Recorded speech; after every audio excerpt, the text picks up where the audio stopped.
Hi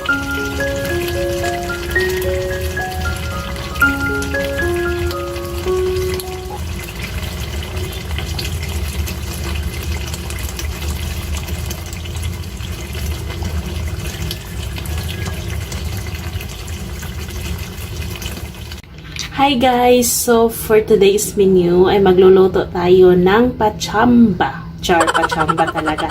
Hindi, magluluto tayo ng kaldereta sa gata. So, itong recipe na to, first time ko siyang gagawin. So, good luck na lang sa akin. Hindi. Tapos, ano guys, mamaya, ipapakita ko sa inyo yung mga ingredients na gagamitin ko. So, see you later! So, ayan na, mainit na yung ano natin. Lagyan na natin ng mantika. Ang gamit ko pala ay olive oil.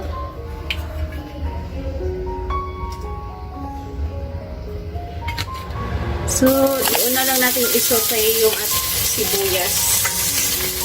Kasi kung iuna natin yung garlic, padali kasi masunog yung garlic. Kaya dapat iuna natin yung sibuyas.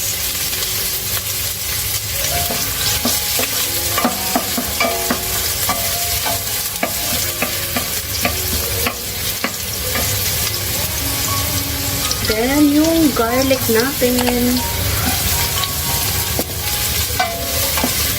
Ang bango. Ang ingay talaga sa labas.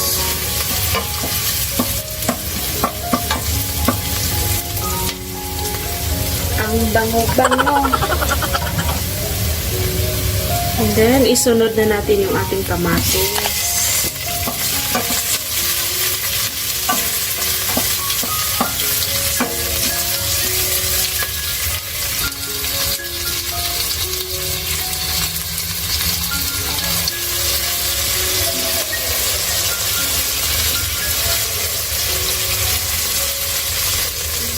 Ilagay na natin yung karne natin. Ang gamit ko pala guys ay asparagus.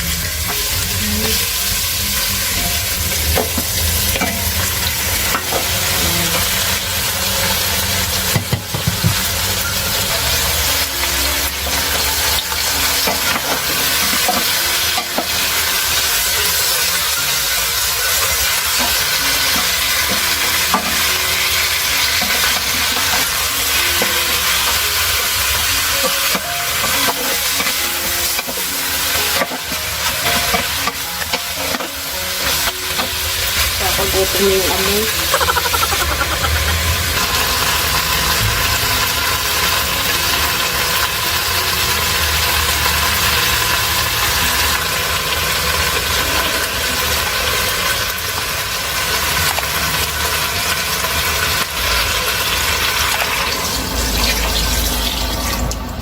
So, ayun na nga, silipin na natin yung niloto natin. Yeah.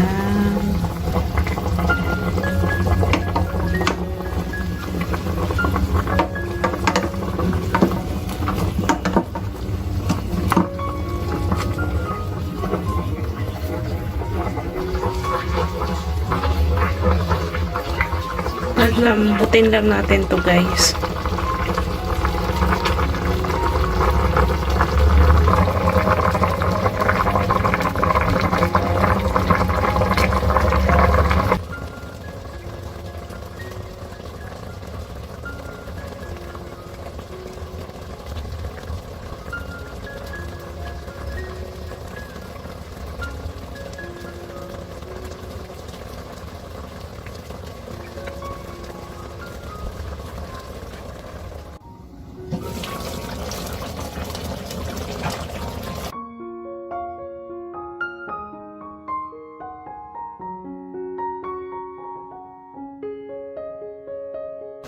Yung coconut milk natin. Yan. Yummers.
Yum.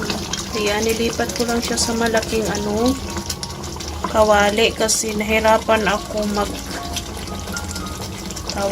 mag-mix ba.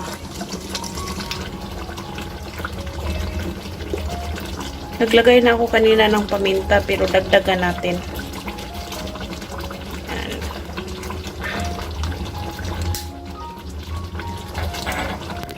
Then, lagyan natin ng sili.